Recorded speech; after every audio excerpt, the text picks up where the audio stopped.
A lot of times people ask, okay, I want to do the business. I understand the power of these products. I like the compensation plan. Now, what do I do to get started? How do I do it? And I want to teach you here a simple system that is working the world over. And the fastest growing groups are those groups that are mastering this system. It's a simple system, and some of the elements of a simple system, remember, we're trying to duplicate. We're trying to create duplication. If you remember from the compensation plan, we talked about building bees, and you get 5 bees who go out there and they develop 5 bees who develop 5 bees. That's duplication. And in order to have effective duplication, you need a system that's easy to learn, a system that's easy to do, and a system that's easy to teach.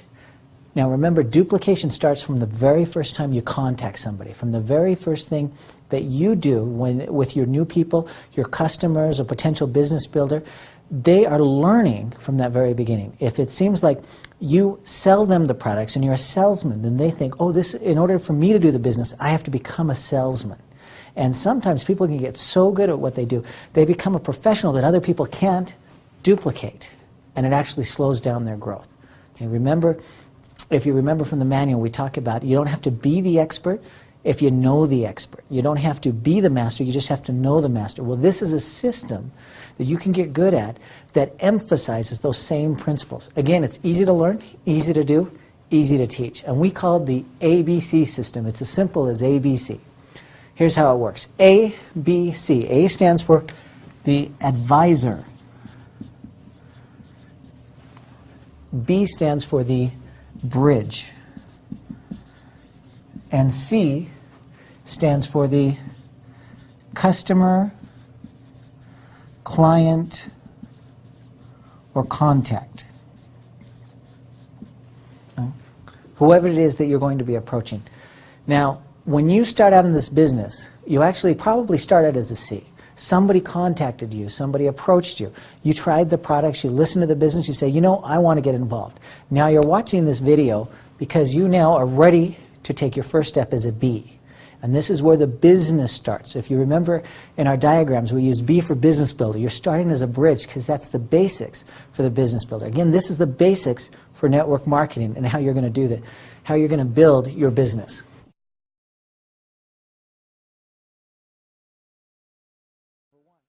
B contacts C.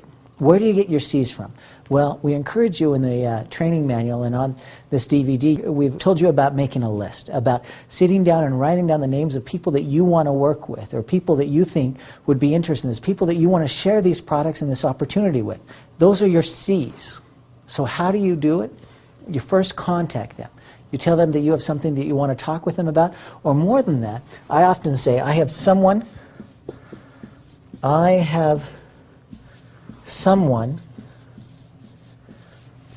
want you to meet. So in making a contact here, here's one of the most effective contacts that I've seen. And there are lots of ways to contact people, but I like this approach. I have someone I want you to meet. Who is it that you're trying to introduce?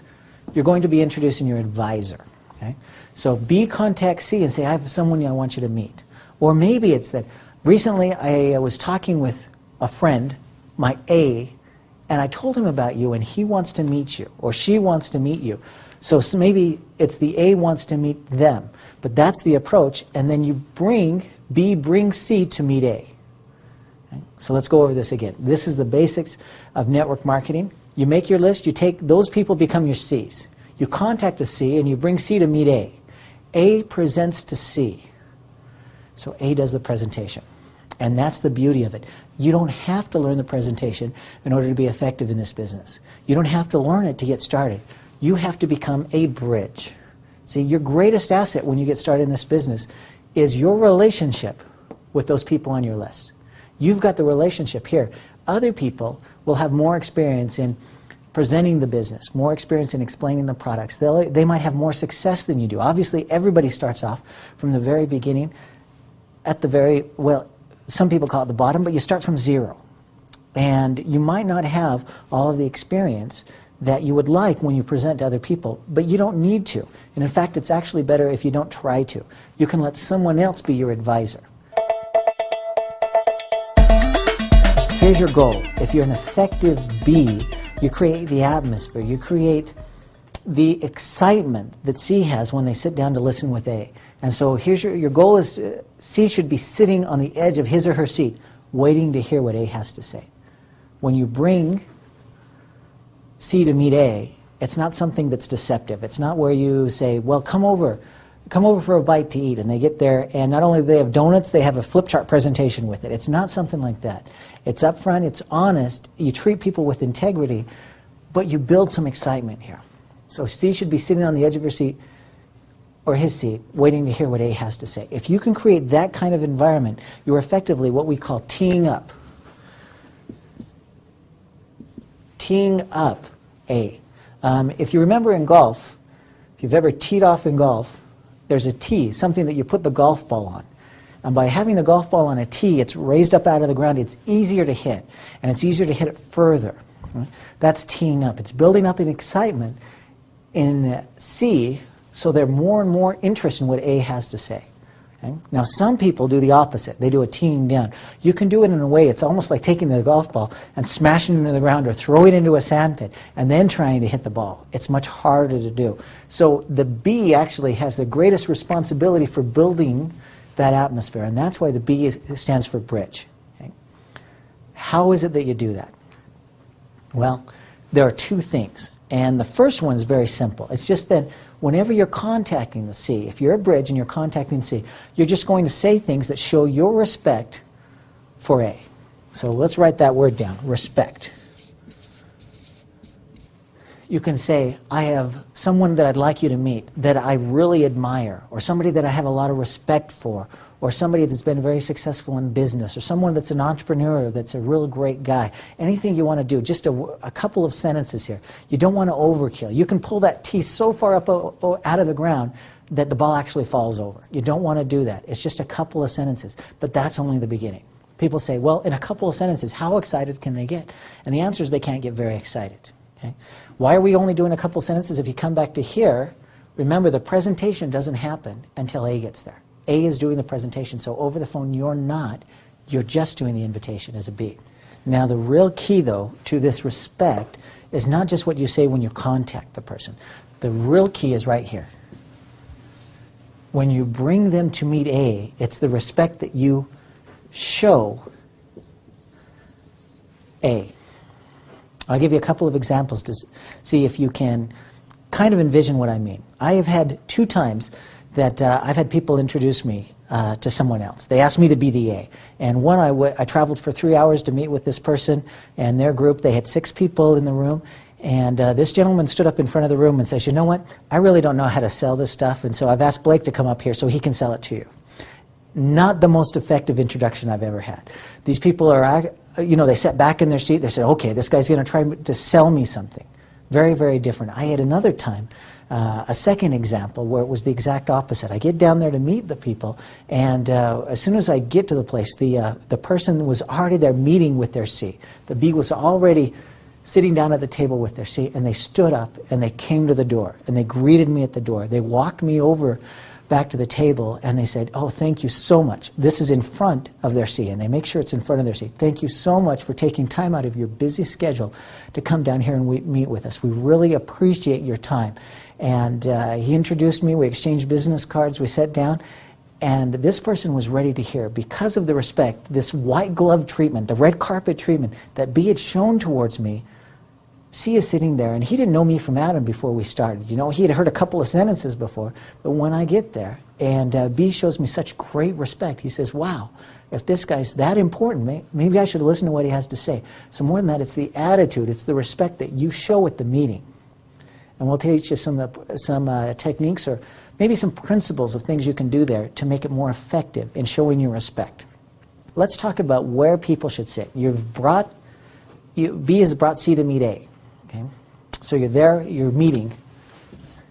And ideally, when you first get there, B and C arrive first. B is in charge of the setup. He's in charge of the setting, making sure the atmosphere is right.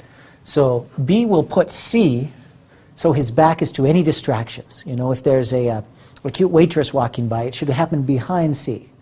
If it's a busy doorway where people are coming back and forth, it should happen behind C. You want to remove all distractions, so put C to where they have their back to the distractions. A, you are going to position directly across from C. Now, the question is, where does B sit? Some people think B would sit here.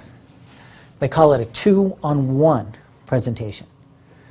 That's not the way it works.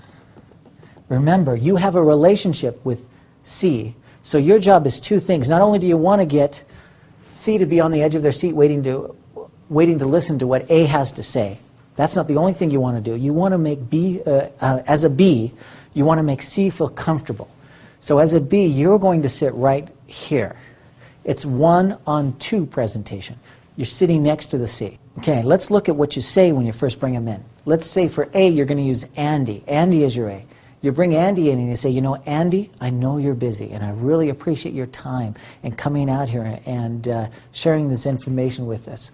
This is my good friend Carl. Carl is your C. Here's my good friend Carl, and he and I have been friends for a long time, and I really wanted him to meet with you. Thank you so much. And then you turn to Carl and say, Carl, this is Andy who I was telling you about. He's a very successful entrepreneur, and you know, I've listened to him and I liked what he had to say so much that I really wanted you to hear it too. That's the kind of introduction, and you sit down. And then you turn the meeting over to A, and A does the presentation. Now remember, as a B, you can be brand new at this.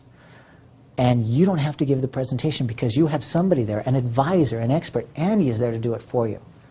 And after Andy does the presentation, at the very end of the presentation, Andy will ask you, you know, to share your experience. And you can say, you know, I've tried the Rebound. I love it. I love these products. They've made a difference in my life. I'm already seeing an increased energy, and I think this is just great. And that's what you do. You don't have to give the presentation. You just give your story. Let's move on to the next step. The next step is A presents to C. Now, when A is sitting there across the table presenting to C, remember, you're the B in this one. What are you doing as a B? Number one, you're paying attention. You should be listening to this almost like it's your first time hearing it. You can have a notepad out, taking notes because you're so interested in what he has to say. If you are sitting on the edge of your seat, that encourages C, Carl, to be sitting on the edge of his seat as well, listening to what A, Andy, has to say. So that's very important, how much you pay attention. Here's a few things not to do. You shouldn't be talking on a cell phone at that same time. You shouldn't introduce the two people and leave if you can at all help it. And you definitely shouldn't be distracted. You shouldn't be bored. You shouldn't say anything like, you know, I've heard this 10 times already. You're the one that needs to hear it. I'm just going to leave. None of that. You need to be paying attention just like it's your first time. You're sitting on the edge of your seat, which encourages Carl, your C, to do the same. That's what happens as A presents to C. Something else to remember here, if you need any forms, if you need any samples, anything that's I'm going to consider a consumable item, something you're going to give away, that is something that B prepares. Don't expect Andy, don't expect your advisor to come with all of the sign-up forms. Don't expect them to be paying for all those samples. It's your business. You're the one that's going to be earning quick start on this sign-up, so you're the one that's responsible as a B to have those ready, okay? Particularly samples and sign-up forms, applications, any handout materials you want to give. And you might want to counsel with A ahead of time to let him know a little bit about who the C is and to see what materials he might suggest that you bring. That's, again, that's B's responsibility. And that happens here at the presentation. So during the presentation, Andy, A might say to you, okay, Bob, do you have a sign-up form there? Do you have a sample of the product? And that's your responsibility to have it there. And at the end of that, B tells his experience. After A's done their presentation, B just says, you know what? It's almost like he bears testimony. He says, you know what? I really like these products. I've tried them. I've been on them for the last 3 days, and already I feel an increase in my energy, or my skin's getting better, or you know how I used to have those achy knees? Well, that's starting to go away, or any of that. B tells his experience here. And it's kind of like he bears testimony, uses his experience to reiterate the things that A just said. Now, you don't have to repeat them. You're not giving the presentation. You're not doing a summary. You're letting A do that. You just share your experience. Then at the end of that, you excuse A. You actually stand up and you say, you know, Andy, I know you're busy. I know you've got a lot on your plate. We really thank you for your time. Thank you for coming there. And walk him to the door. Let him leave. And then you go back and sit down with Carl.